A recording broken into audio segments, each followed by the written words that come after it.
Hello everyone. Let's start grade 12 English Flamingo second chapter The Lost Spring by Anis Jung.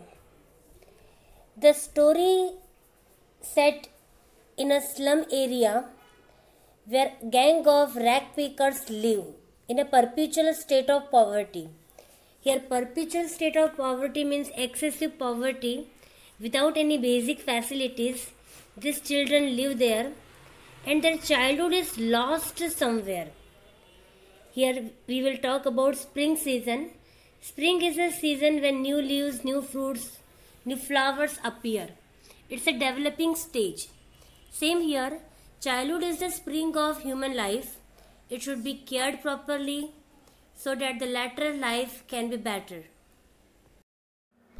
I told you childhood is the period of spring in human life when a developing stage is there and child should be given a nutritious food so that his body can be developed properly physically and mentally he can get a proper balance. If we talk about our story, the story is divided into two parts. The first part is sometimes I find a rupee in the garbage. These are the words of Sahib and the story is written by Anis Jung. Here she is talking about grinding poverty.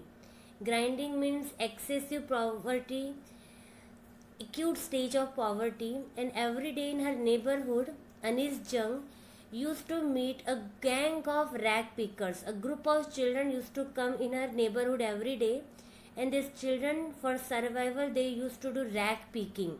From garbage, they used to collect some things, and by selling, they used to survive.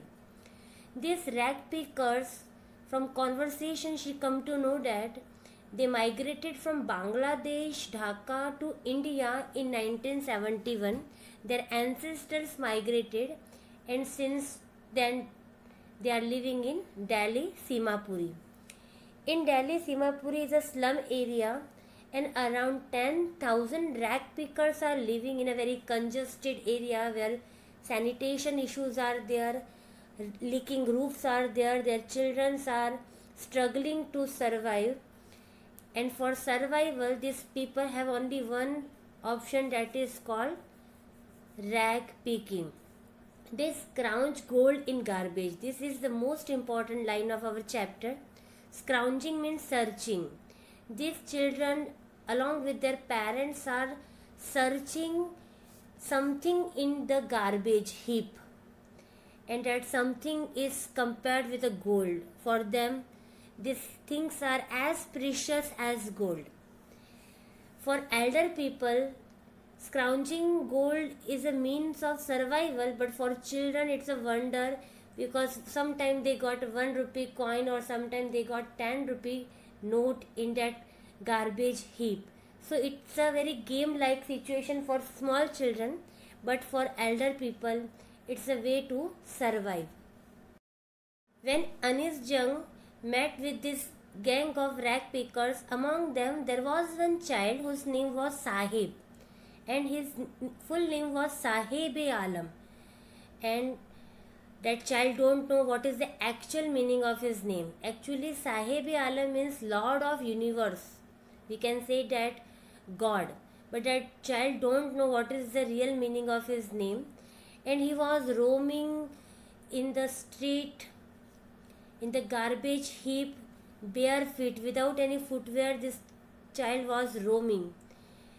It is very dangerous to go bare feet in the garbage pile because there can be any pointed thing, any glass particle or any pointed metal can be there which can prick or pierce the child's feet. But that child was not taking any care of these things. Bare feet he was going in the garbage and searching for gold. Author advised once him to go to school, and after thinking a lot she thought that this advice is a hollow advice to Sahib, because for that child feeling belly is very important rather than go to school. And he used to say that sometime I find a rupee or 10 rupee note in the garbage.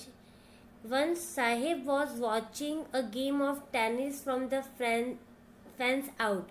there was one sports club, and Sahib was standing outside of that sports club, and near the fence he was observing group of people were playing tennis game, and he said that I like that game and I can play that game very well.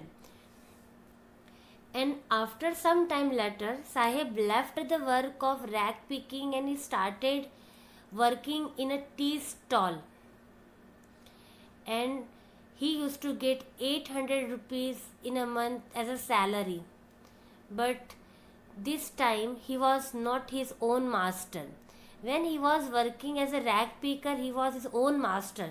According to his wish, he can rest, he can do rag picking, he can play. But when he joined the work in tea stall, it was compulsory for him to work from morning to evening, and he was getting very less salary, 800 in a month. But the thing was, he was no longer his master, and he was holding a big tea canister. So this is the story of Sahib, whose name was Sahib-e-Alam, Lord of Universe. I hope you understood, and all that points should be kept in mind. Our childhood is gone, is missing somewhere.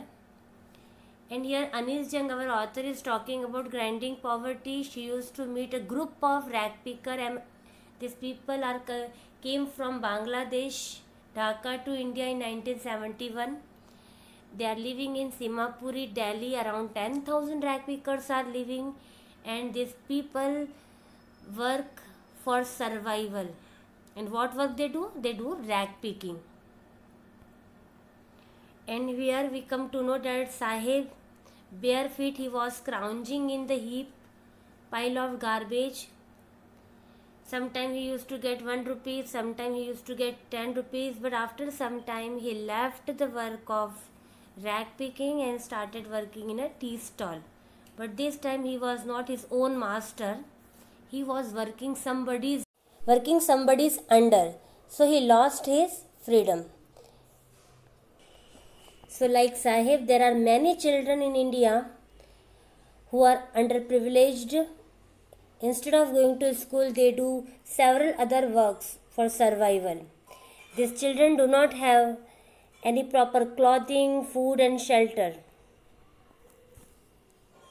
And throughout the life, they wear discarded clothes, discarded shoes. Instead of going to school, fight with their fate. So I hope you understood the story.